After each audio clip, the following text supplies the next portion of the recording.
মঙ্গলবার অস্ট্রেলিয়ার Sydney town হলের আলো ঝলমলে সন্ধ্যায় এশিয়ান কাপের ড্র অনুষ্ঠানে সবই ছিল, শুধু ছিল না বাংলাদেশ দলের কোনো প্রতিনিধি। দূর পরবাসী ফুটবলারদের এক ঝলক দেখার আশায় ছুটে এসেছিলেন অস্ট্রেলিয়ায় থাকা প্রবাসী বাংলাদেশি সমর্থকরা। তবে কোচ বা ফুটবলার কাউকে দেশ থেকে না পাঠানোয় হতাশ হতে হয় তাদের।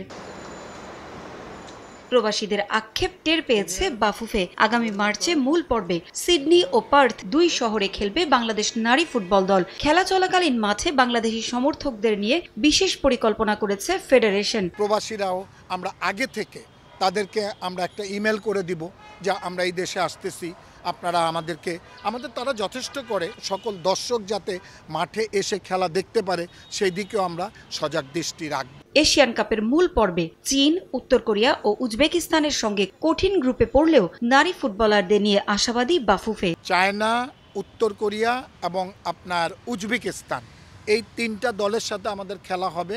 কোনো দলই কিন্তু আমাদের থেকে র্যাঙ্কিংয়ের নিচে নেই। আমরা র্যাঙ্কিংয়ের নিচে থাকলেও আমরা যে কোনো দলকে এখন ডমিনেট করার মতো ক্ষমতা আমাদের মেয়েদের আছে।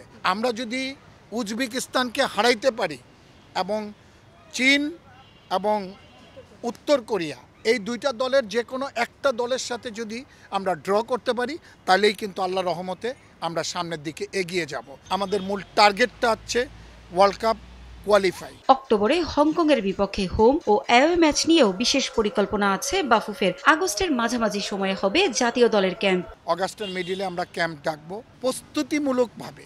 আমাদের নেপালের সঙ্গে দুটো ম্যাচ রয়েছে, প্র্যাকটিস ম্যাচ, যাতে করে আমাদের খেলোয়াড়রা তাদের নিজেদের যোগ্যতাটা প্রমাণ করতে পারে। গত 10 জুন সিঙ্গাপুরের বিপক্ষে হোম ম্যাচে অনলাইনে টিকিট কিনতে গিয়ে নানা বিড়ম্বনায় পড়তে হয়েছিল সমর্থকদের। তবে অক্টোবরে সে ঘটনার পুনরাবৃত্তি হবে না বলেই জানালেন মিডিয়া কমিটি প্রধান। সিঙ্গাপুর ম্যাচে যদি কোনো ভুল ত্রুটি থেকেও থাকে আমরা চেষ্টা করব হংকংয়ের ম্যাচে এই ধরনের কোনো ভুল ত্রুটি যাতে না আসে। পারভিন আক্তার, সময় সংবাদ, ঢাকা।